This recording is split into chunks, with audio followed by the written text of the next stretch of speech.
Good afternoon, people. Welcome to another episode of this brilliant. I was going to say it's a debut. It's not debut. We're 3 days in, Ben, but it's a newcomer to the channel, the Transfer Daily Show, and it's a good job. A few deals have been dragged out because it gives us a lot of things to talk about. But welcome, everyone in the house. There's already about 153 of you in the building. Smash a like on the way in, relax, and put your sandwich to a side because we've got some really good things to talk about. Well, you can listen whilst having your sandwich, and if you can engage in the chat, then all the better for it. But it's a big welcome to you all, and a big welcome to my special guest today, Ben. We were just discussing, and that's why we're 4 or 5 minutes late. I won't tell the people what we were discussing, but we were discussing a few things, and that's why we're 4 or 5 minutes late, which is by our standards okay. But it's a big welcome to you, my friend. If you don't know who Ben is, I don't know where you've been in the Liverpool space, a senior journalist, and you'll see his face on BBC and Anfield Watch and Talk Sport, and everywhere else. A brilliant journalist. It's a big welcome to you, Ben. And like I was saying behind the scenes, it's been a long time, man. Where you been? Yeah, no, I mean, we keep in touch every now and again, me and you, but I think the last time we appeared on video together was probably when Soboslai signed. So that was a long time ago now. A very, very long time ago. It feels like so much has happened. So much has happened. So much is happening, Ben. So much is happening. Let's go straight to the topic everyone wants us to discuss. Florian Wirtz. It started as a little rumor. Liverpool are just lingering from the outside, assessing the situation. And every day you get the feeling, Ben, something is changing. The narrative is changing. The pro-Bayern journalists and the organizations are slightly changing in their stance. What do you make of it all? And it's not exactly Wirtz Wednesday. It's a long way from that. But Liverpool must be confident of getting this over the line. Yeah, I mean, my initial reaction to the whole Wirtz stuff was someone who I trust a lot texted me the day before it broke. Okay. He said he wasn't meeting Man City. He was at Liverpool, and I was like, I don't want to swear here, but you can guess my reaction. I was quite skeptical, I think, initially, but I trust this source completely, so I knew it was actually happening and it was legit. So yeah, afterwards, I was kind of just waiting it out, knowing that it was going to break in the media, and it did break. And yeah, it was pretty crazy, I think, my initial reaction, because we are talking about, I think, one of the biggest talents in world football right now. Obviously, Lamine Yamal is probably in a league of his own, so maybe the level below that is where Florian Wirtz is at, which is not a bad level to be at, because Lamine Yamal is just simply sensational. He's going to be one of the best players in the world. But I think will be up there in the next decade to come. I think he's one of those players who we're going to be talking about for a very long time. So the fact that Liverpool are interested in him is really exciting. I had the privilege of interviewing someone who was very close to him. He was a coach at Cologne. Whenever yeah, I did get a fresh drink. Yeah, plenty of love in the building for you, Ben, which is good. I interviewed a Bayer Leverkusen coach a long time ago when Wirtz was in his teenage years, just about to get a call up to the senior German national team. And this coach had worked with him at Cologne and then moved to Bayer Leverkusen around the same time as Florian. And like some of the stuff that he was telling me, which you can read on Anfield Watch, is really exciting. He was telling me like he could read things 2 or 3 steps ahead of everyone else at academy level. Like that vision that he has, the ability, I think it's a really underrated ability in players and footballers who can sort of see what's going to happen, predict who's going to commit challenges, where the defenders are going to go. And I think the best players in the world have that, and Wirtz has that, and you can see that when he's playing on the pitch. He just knows where to make passes. He kind of anticipates things very well. And on top of that, I think the other big takeaway I remember from that interview was the sort of work rate that he puts in. Like, his coach was telling me he just wanted to train, train, train. Like, he never wanted to get off the football pitch. He just always wanted to be training, and that's I think if this still happens, Arne Slot is going to love him because that is the kind of player that is perfectly tailor-made for this style of football that we're playing at the moment. Um, I think that's why Arne Slot loved Dominic Szoboszlai so much because he does put that work rate in, and Florian Wirtz is the same, but with just slightly different technical qualities. I think for me, Szoboszlai has always been a number 8, whereas with Florian Wirtz, he's just a typical number 10, and I think that's the difference because Szoboszlai has been really good. Let's just say that because he has been really good. He has been really important to Liverpool winning the Premier League title. He's especially against the top 6, he's scored goals, he contributed with assists. He's made a difference in those games, particularly against Man City and even Arsenal lately. Tottenham, I think he destroyed them in both games. So he's been really important. But I do think his best position is deeper. And I do think Liverpool will evolve if they bring in a number 10, particularly with Trent Alexander-Arnold leaving. We need that creativity. And I think Szoboszlai's creativity comes from deeper, whereas Wirtz's creativity comes from playing in that number 10 position, occupying the half spaces and sending those little through passes and going 1 versus 1 in the dribbles and opening up spaces for his teammates.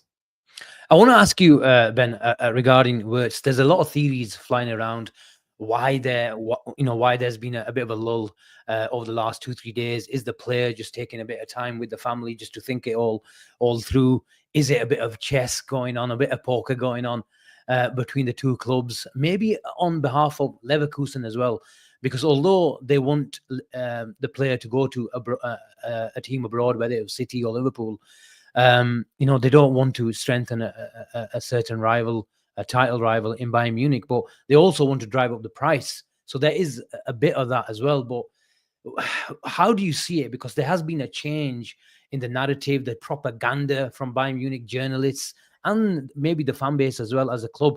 Are they trying to, save face here?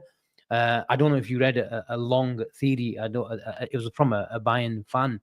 And he was trying to tell the fan base, look, we're not going to sign him because this is just a gradual sequence of events. We've seen it before. We're not going to get the player. One, we can't afford him.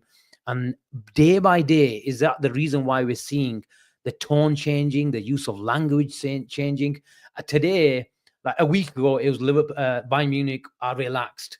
They've got a deal in principle and all that sort of stuff. But as the days went by, today we're at Liverpool are accelerating the move. Surely that is a good sign for us. Absolutely. And I was speaking to Ronan Murphy, who is football transfers, is Bundesliga expert. So he knows everything when it comes to football transfers. So I did a little interview with him for Anfield Watch on our YouTube channel. And he was telling me that the same things that you're saying now and the same things that we're hearing a few days ago. He was telling me that Bayern can't afford him. They need to sell players. And right now, Bayern don't really have too many sellable assets.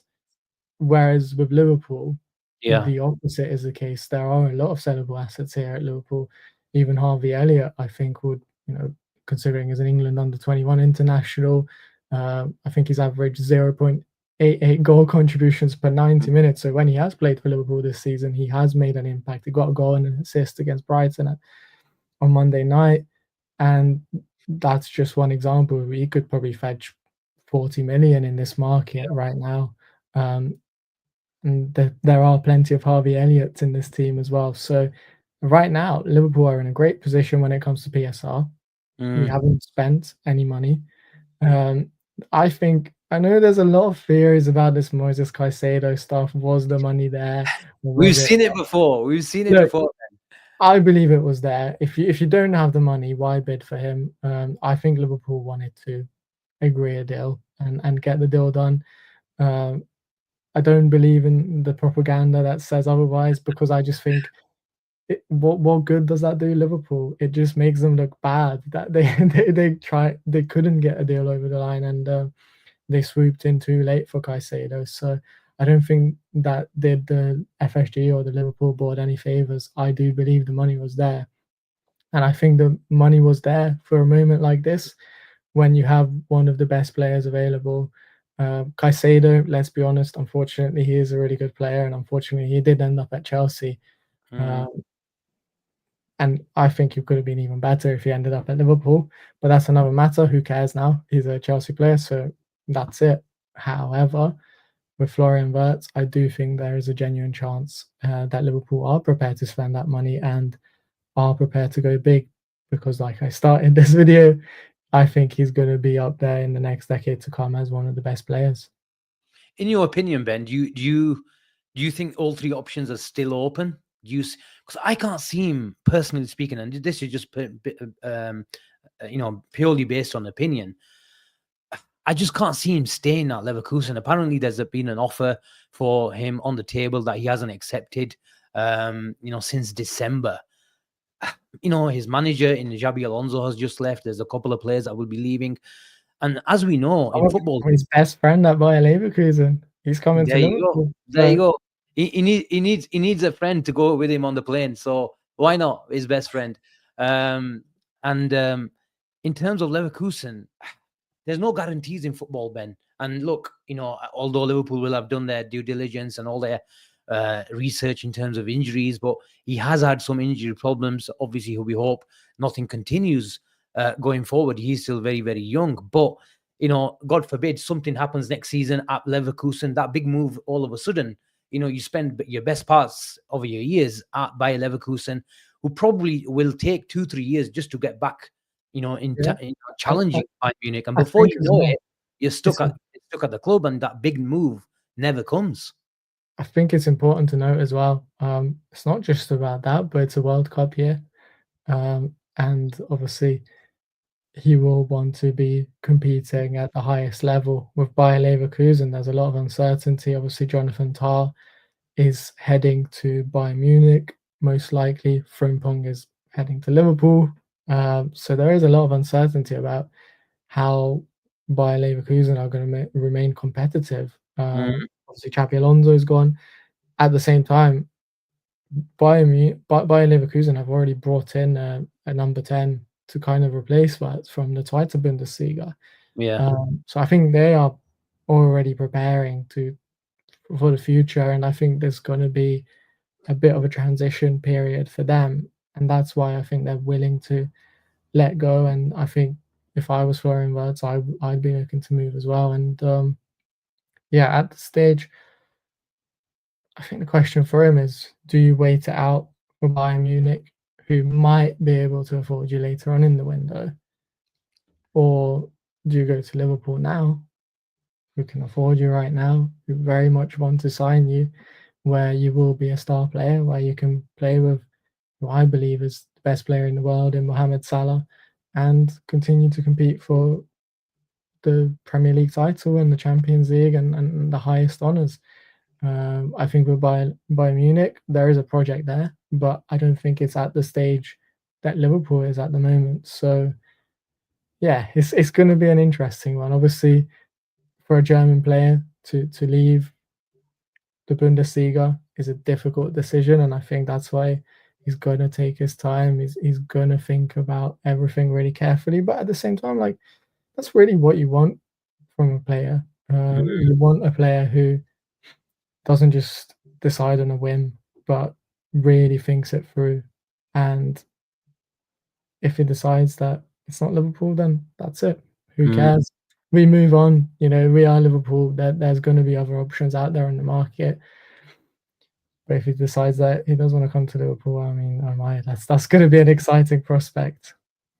I don't know if you saw some of the stories that were breaking last night. Apparently, Michael Edwards is going to get on the plane to Boston and have, showdown talks or crunch talks with his bosses about getting the deal approved. Do you? And there was another theory as well where people were saying it's at that stage where you'd think he's already had conversations with Arne Slot. do you from what you know, or from what you know from normal deals happening in normal circumstances, do you think it's at that stage where he's had conversations with the manager? I mean, if he's being flown out on a private jet to come to Liverpool, you know, Arnie I was on a would. beach in Ibiza though, that when he came. True, true, but I mean, you know, there is FaceTime and modern Oh, technology, but I think as far as I understand, he was taken around the training facilities, sort of shown everything. I mean, obviously, you've seen it beforehand because Bayer Leverkusen trained there earlier this season when Liverpool played them. But he was sort of being presented the whole project, and I think when you're at that stage, I'd like to think he will have spoken to Arne Slot. I mean, it would be unprecedented, I think, knowing, you know, the ins and outs of certain deals at Liverpool if he had not. I also don't really buy into the whole FSG rumor, Michael Edwards flying out. I mean, we'll see what it is, but I also like to think if Liverpool are advancing and are serious about Florian Wirtz, then they will have already had conversations with John Henry and the whole FSG people whether they can afford the 125 million or not. So yeah, it's an interesting report. I think maybe it's a few days behind, or maybe it's already happened. If it's true, I don't necessarily see why he would travel out now, but who knows? okay. Again, opinion, Ben. Where do you rank Liverpool's chances of getting this done in terms of Oh, in terms of a that's a percentage? hard question. That's a hard question. I'm feeling optimistic about it. I think. I'll tell you, I'm personally speaking, I'm at around 60%. Oh, that's quite good. I think. Yeah, you know what? I'm gonna go with you. I'm thinking I 60% as like it. well. I like it. I'm quite optimistic. Man City have pulled out of the race, which I was worried about. I don't think Bayern Munich can afford him, Yeah. so I'm quite optimistic. I think right now Liverpool is one of the most attractive clubs to go to. We've got a young manager playing really nice football. We've got a really exciting team. Got Salah, Van Dijk staying for the foreseeable future. Why would you not want to go there and play? And I think if I was Florian Wirtz, I'd definitely make that decision. But obviously, I'm very biased because I'm a Liverpool fan and I think everything. judging But by the still, I think judging by the comments, I think you can tell Liverpool fan base have been scarred over the years. So some are at 161%, some are, you know, whoa! they're flying on the bus. Jazzy's on 10%, Dom is on 20%, and then KK is at 70%. So you can tell there's a big bit of a difference amongst the fan base. But we're allowed to just go on the roller coaster as fans, and if we're ready to be heartbroken, I then mean, it's fine. it's the football transfer season. This is the time to get excited about transfers that are not going to happen or could happen. Like this is the time right now as football fans. Just enjoy the roller coaster, like you said. This is a fun time for us journalists. Maybe not so much because it means a lot of long nights and sometimes just looking at your phone the whole day for updates. But it is what it is. For fans, you just got to enjoy it. This is exciting. And Exactly. look, I remember the days when we were being linked with Carlton Cole and Paul Konchesky when I was growing up as a kid. Now Believe. we're being linked with Florian Wirtz and Milos Kerkez and Alexander Isak. I think we're in a much better position as Liverpool fans, and even just the names that are being linked, that's exciting, and that shows you where Liverpool are at the moment. Liverpool are in talks with Milos Kerkez as well. You mentioned him, Ben. Can you give us anything in regards to Milos Kerkez? We read the reports yesterday that not Liverpool, City have entered the frame. But surely Liverpool have done enough groundwork to get this deal over the line. Surely not. City come in and gazump him. Or are City just trying to get Liverpool just to pay an extra 10, 15 million pounds? Where do you see the whole situation? Well, is it City Ooh. trying to get Liverpool to pay an extra 10 to 20%, or is it Bournemouth potentially? I don't know. I think for me, there is no one better for Liverpool than Milos Kerkez. I see him as you guys. I think everyone has seen my tweet about my outrage about why he wasn't nominated for Young Player of the Year. I think Yeah, that Premier League award is a bit of a joke when you have like 24-year-olds being nominated, and Milos Kerkez, who's 21, who's actually young, and it was only his exactly. second season in the Premier League. They need to change that. They need to Yeah. change it. So yeah, I was quite surprised he wasn't nominated. I think he deserved to. For me, if we're going in the PSG direction, we're having those attacking wing backs or full backs, then Jeremy Frimpong and Milos Kerkez are the two perfect options. I don't necessarily buy into Joao Hato being an alternative. I don't see him as a first choice left back at Liverpool.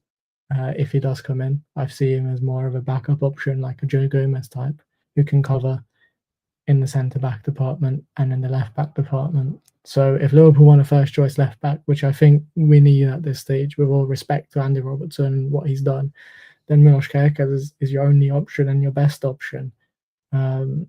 Yes, 45 million is a lot of money, but like I said, he's 21 years old. You're going to get him for the next decade. So I think 45 million for 10 years of Milos Kerkez bombing Yeah. up and down the left flank for Liverpool is a pretty good deal. In terms of the deal, I think we just have to wait and see what happens.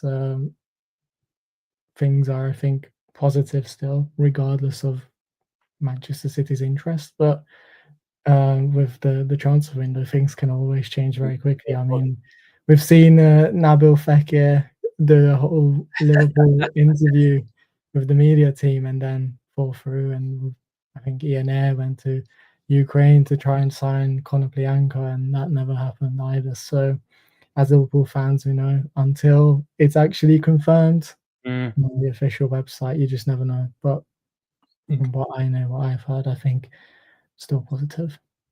Do you think Liverpool have a line? They have a line for every player. Every club generally does. But in terms of the transfer value, there was some reports I read around about a month ago. Liverpool rate value him around 35 max, 40 million.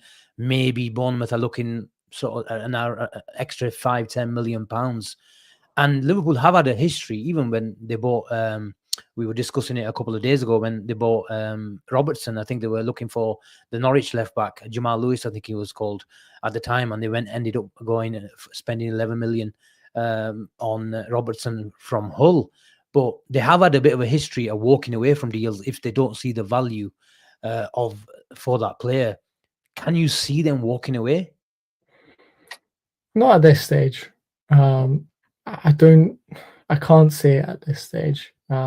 Just because they've been working on this deal for a long time. So, and I think it's not being a secret that Bournemouth want 45 million. If this new price tag suddenly came out of nowhere, I would be like, okay, fair enough. Liverpool could walk away, but last summer it was 40 million that they wanted for him, and as soon as he started performing in the Premier League again and taking his performances to the next level, it went up to 45 million, and I think that's been the price that's been quoted in the media and everywhere for the last probably 6 months now. So I think if you're Liverpool, you're fully aware of what Bournemouth want and what the price is that you're going to get him for. Now we are very much in the early stages of this sort of transfer. Well, the transfer window hasn't even started. So obviously, I think when you're negotiating for everything, or for anything, then you're not going to go in with the highest offer straight away. So the way I see it, the media reports, I think it's just kind of negotiation tactics at the moment from, Bournemouth side, maybe filtering some information potentially, and Liverpool side filtering a different information. I think it's interesting that all the Liverpool journalists have sort of named Hato as the alternative option for Liverpool and have kind of said the same sort of things or similar lines, which I think is interesting in that sense, because I don't necessarily see Hato and Kerkez as as two similar Yeah, players. different profiles. Is the alternative option. I kind of find that interesting. But yeah, for me at this stage, it just feels like negotiation tactics, trying to both teams trying to get the best deal for the Mm. player. Uh, Unless it really drags on and Liverpool can't find an agreement, then potentially later on in the line they could walk away. But at this stage, I can't see it. Liverpool. I just wanted to ask you about where Liverpool. You can see Liverpool strengthening. Obviously, there's some really glaring issues in the. Even though we were champions and we took the piss this year, as you know, Ben, there are some areas of obvious improvements that Liverpool and Slot will make. The left back is issued. The right back is obviously being addressed, and maybe even get announced in the next couple of days or so. In regards to the striker, and just or maybe overlaps the whole Wirtz conversation as well. Where do you see Wirtz playing? There's a lot of fans that have already seen him out of millions, thousands, and lineups being predicted next year, and a lot of people are putting Wirtz in the false nine position. Do you think Liverpool have seen the number 9 market and thought, you know what, deals like Julian Alvarez and Isak, especially if Newcastle get Champions League, are more or less impossible deals? And then after that, there's a lot of project type of deals where Ekitike is a project, Sesko's a project, and a few others. And they might just think, okay, this is a market opportunity that we cannot miss. And we've got options with Luis Diaz and Jota, who probably will stay at the club. I know there's been a bit of a talk with Barcelona and Luis Diaz, but there's a good chance. Is that from Diaz's side trying to get a better contract? Yeah, exactly. At this point, a lot of what the media is reporting on stuff is going to be mind games. It's going to be, those kind of things. So yeah, we'll see. I think I'm in agreement with you. I can't see, Jota and Diaz leave, although I think they are both on the market. Yeah. I think from a business perspective, it's going to be difficult to replace the whole front line, although it very much seems like the case that they are all on the market and Liverpool are open to listening to offers. I think it's going to be difficult to get those deals over the line and then replace them. So yeah, back to your question. I think we've been listening to obviously Arne Slot's press conferences, and for the past few months, ever since Liverpool got knocked out by PSG, he's been really sort of hyping up PSG. And if you look at PSG, do they have a striker? Not necessarily. Ousmane Dembele is playing as a false 9. Now, another interesting fact is Florian Wirtz's favourite player, he's said this in an interview, is Ousmane Dembele. He said that was like, I think the first time he got starstruck was when Dembele followed him on Instagram. And he's got a signed Dembele shirt at home as well that he swapped with him, and that's like one of his prized possessions. So, well, you put 2 and 2 together, I think it's very possible that he could play in that Dembele role that he does for PSG. I see Wirtz as a similar type of player. And like you said, if Diaz stays, you've got Gakpo who can play off the left. Szoboszlai can play maybe further advanced. I'd like to see McAllister actually in the number 10 role maybe a bit more often. Swap Szoboszlai and McAllister around. I think that could be interesting. And on top of that, maybe we'll see a sort of low budget attacker come in. Someone who's just a backup, like Liverpool wanted to sign Stefanos Tsimas last in January. If I like that, who is a really promising young player, but who also isn't going to cost you 100 million euros like the other sort of really promising strikers. I think there are probably some players like that in the market who Liverpool could go for, but maybe we won't go for like a big number 9 because we've got Wirtz and because we can give you that option to play as a false 9 and play the PSG system, which has gotten them to the Champions League final and absolutely dominated. Well, they always dominate League One, but in particular this season, I think they won the league by pretty early on. Not exactly sure, but yeah, I think it's possible. And then you kind of they have Gonçalo Ramos as like a backup option if things are Yeah. going wrong. You kind of bring in that kind of profile. I heard actually Ramos is someone who a lot of clubs are looking at, so I wouldn't be surprised if Liverpool were one of them because he is up for sale. You get him in on the cheap. I think he's still relatively young. If you've seen his recent hat trick for PSG, I mean, my word, he could finish. So, what I urge everyone, watch his recent hat trick for PSG and watch the last goal. It's absolutely insane. It's got nothing on Omar Marmoush's goal for Man City last night. It's even better than yeah, I think there is a world where you don't necessarily need a number 9.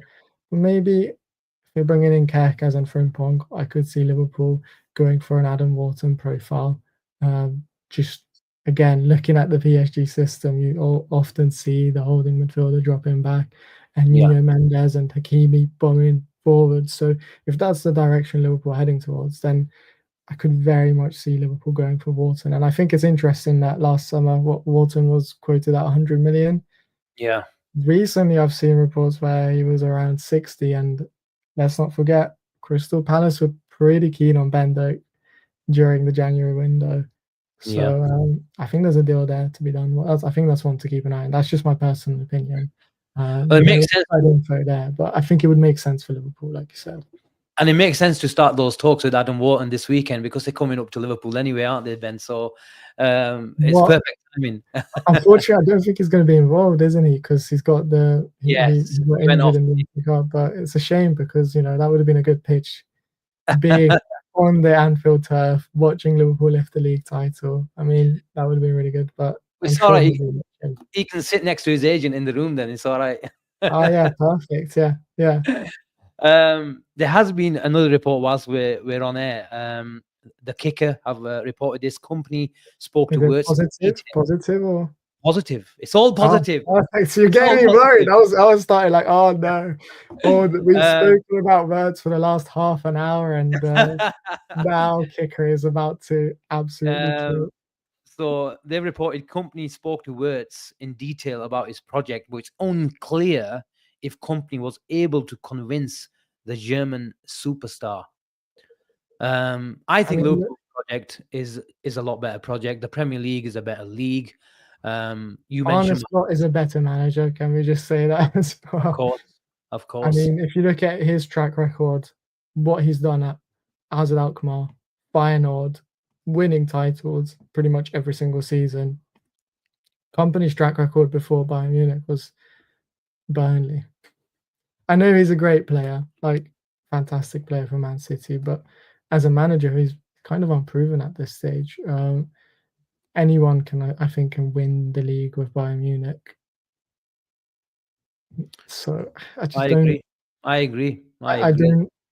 Slot's achievement in his first season, taking over from Klopp, not investing, well, basically no investment into the squad, is pretty remarkable. So yeah, like completely Yeah. agree with that comment. There's no context, and if again, that's just another reason for Wirtz to choose Liverpool.